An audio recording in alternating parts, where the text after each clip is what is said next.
What's going on, guys? This is Fat Boy, and welcome to the first episode of a three-part series that we'll be covering here on the channel, where we will be going around and exploring this world that me and a lot of my friends worked on a while back, and I just really wanted to talk about this world because it has been the biggest world I've ever worked on in Minecraft. Starting off, this is the area you would spawn in, and I built a giant platform here. Basically, just set out some rules, talked about it's 100% cheat free. Because I kept getting multiple requests to do teleport cheats, and I didn't have any. And anyways, let's start off with my base over here. This whole area used to be one big sugarcane farm back a while ago, but has since been cut down when I carved out all the sand for concrete. This bridge here connects me and my friend's base across the bay, and this nether portal isn't supposed to be here. A lot of stuff is broken, including this door. Yeah, there should be dirt all in here, but many creeper explosions have whittled down my dirt defenses. But as you see, we can make our way through the piston door. Got a nice little furnace setup. Got a nice little basic dragon heads and such. Got my pesky birds over here. Hermitcraft references. Got all my storage incredibly organized as ever. Got a bed and my friends' stuff over here for when they were camping over. And yeah, we got other controls to the door, got a button that just opens it, and we got a lever that just keeps it open. Moving on down over here into my drop chute, which goes all the way down to what used to be the bottom of the world at Y5, where I dug out this entire area back when all of this deep slate was bedrock, and made a whole bunch of tunnels and stuff, just digging out, trying to get all of the resources I needed for my base. And as you can see at the end over here, there's actually pillars going up, and this is because directly above us here is a second mine that I made, and above that is a third, and so on and so forth, each one extending a decent length and covering no blocks left unturned. And as we're coming back up here, I just thought I should mention that this does overlap multiple slime chunks, yet I never actually started making a slime farm, even though I started doing a lot of the work for it with mining out all of these areas. Moving on up here, here is a design from JC Plays for a Melanin pumpkin farm that I've set to only pumpkins by planting only pumpkins, and it works pretty well. I just haven't hung around here, so it doesn't have too much in stock. Also, here is a zero-tick crop farm, also by JC Plays, that works pretty well. I highly recommend his farms. They are very efficient and, like they say, super easy. And in the room over here, we have my old nether portal, which has appeared to have been destroyed. I gotta fix that sometime. Then moving up here, we have my enchantment, my full enchantment setup up here. And then coming up once more, we just have a whole bunch of random junk. There used to be some lava stored in there. Got some sugarcane growing in case anyone stole all my other sugarcane. Trying to hide some. And the bottom controls of my door. And leaving this place, we can head out to the abandoned village, which was so lucky to be spawned next to. We have an old mega farm that we used to have for all our crops and stuff. And as you can see, we have torn down and stripped all of the main resources from these houses and used them just, in our builds and to craft. This was infested with lots and lots of zombie villagers, many of which were carted away to another place.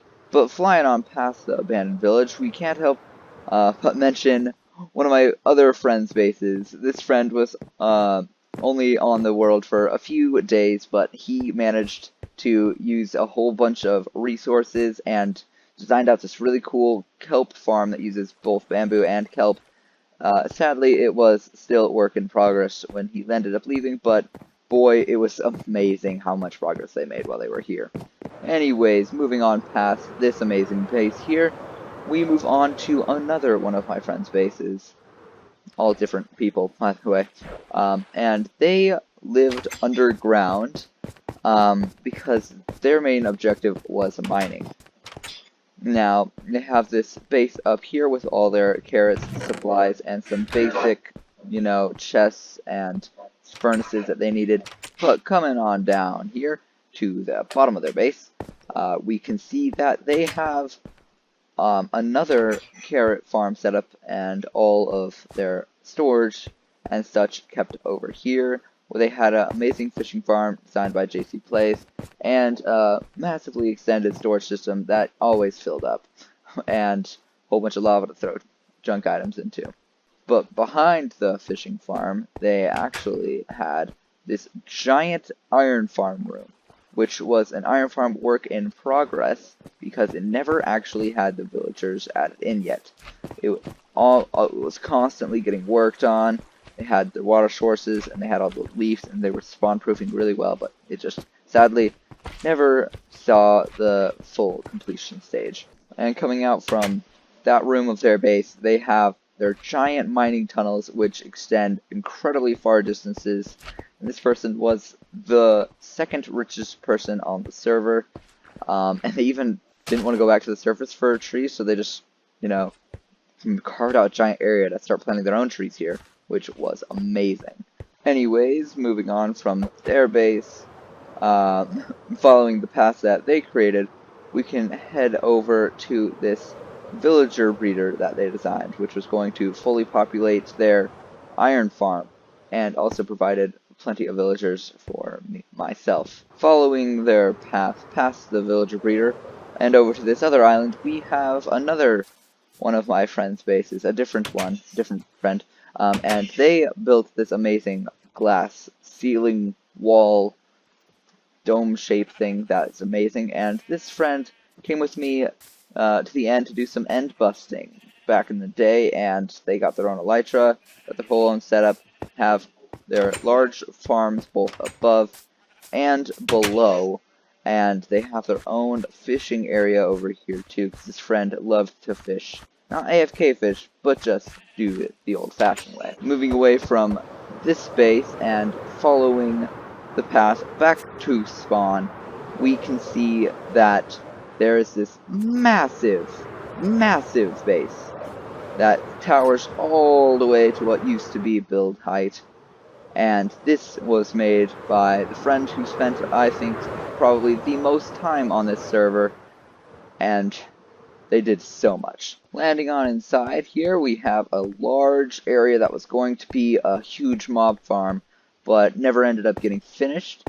But descending below this would-be mob farm, we have their main base. It looks very ruined and destroyed, and this is because of us constantly coming through and breaking holes in their base and creeper explosions, breaking a lot of the walls and making this not a very safe place anymore. But as you can see, they have very awesome hidden rooms and stuff just all over the place. Very well designed layout of their house, with multiple floors in different areas, multiple bedrooms for other people to stay in, and large open. Whoa, there's a skeleton. Sorry. Ow. Okay. Anyways, moving on from all those mobs, we can come down over and see the failed redstone of a piston door stuck in its open motion, and we just have a whole bunch of broken mess around all this sugarcane. This base really did have a number on it from all the creepers and pranks. And as you can see out here, they have expanded their storage out even further and made their own staircase up to the top of their thing. top of their base, allowing them to get up to their mob farm without using an elytra. However, coming back down from here, we can see that there is outside area to their base where they used to have all their farms designed out and laid out here, but it just, all the mobs just kept trampling everything and wouldn't really allow this farm to stay active, so that was kind of a bust, which is why there's no crops here anymore. But past that, we have an awesome furnace array, similar to the one I designed earlier, and we come to their map room next, which is full of just more storage and a whole bunch of maps, of course, that show this area from afar. You can see that is the abandoned village here, and sadly the area right here in this map, which I don't know where it is, that's actually where we are right now, in that area there. As you can see, that's the raft, and before there was a bridge to the raft, and all the islands before there was the bridges everywhere around it. You could probably assume that this was made a long time ago, and that map is a sneak preview of the next episode on this series. More on that next time. But anyways, following down this path, this elaborately designed diagonal, whoa, ow, that hurt my head. This elaborately designed diagonal hallway leads all the way to their retreat room, where they could go to stay safe from any mobs while also escaping any other attacks that players had on them. But flying on out of there, we can follow our way back to the main circle to look around at a couple other things going on. We had an automatic crop farm that they were designing over here that never got finished. We had a massive chicken farm, which I think caused the lag when I came over here. And we have, again, their original crop farm. And coming back to the spawn circle, we have a chicken farm that was a mix of multiple designs, but mainly was designed by a friend who lived in this house off to this side. And sadly, this friend, like most of these people, didn't have as much time as me to spend on this world, but it was amazing having them here while they could. And over here we just have some like fun little bouncy castle designs that we messed around with for a while, just, you know, experimenting with some redstone things, having some fun. And moving on over to here, here is a different friend's base, which they were only on the server for, I believe, 1 day, and they managed to already design a better starter base than mine. And it is really cool. Sadly, moving on to the final place that we are going to look at this episode, we come to this spot in the spawn circle, which actually was home to a cave. And not just any cave, but the only cave that people came to for resources. This was claimed by multiple different of my friends at once, who all were fighting for rights to keep this cave for themselves. But its true value lies in what was below it. Alright, coming down these ladders here from this cave, we cut all the way through so many portions of this cave. We go down farther than I would have liked to make it here, but I believe, yes, we have found the skeleton spawner.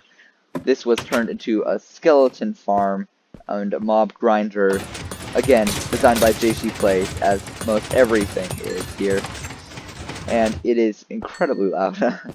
But moving down here, you can see all of this deep slate used to be bedrock, so I completely ran out of room for storage, and it was cut very short. But it did provide a lot of early game XP and even bones and bone meal and arrows for all of our adventures. Coming off from this side of the skeleton farm, it actually goes through a tunnel back to my original mine, just for easier access for me. and a lot of people, we actually kept this a secret between me and the friend who built the giant mansion, so that no one else would be able to find it.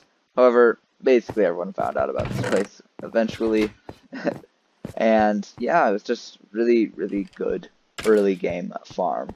Coming out of that cave, sadly, that's going to have to be it for this first episode of touring this old Minecraft world. And if you're wondering what it is called, this world is called Thrakmar, and it was named by that friend right there, who lives there. I just thought it was a really fun and creative name, so we kind of stuck. Oh, we're getting some spoilers in the background for the next episode, but I really do hope you enjoyed this episode, and if you did, please make sure to like and comment down below what your favorite part was. Thank you, and goodbye.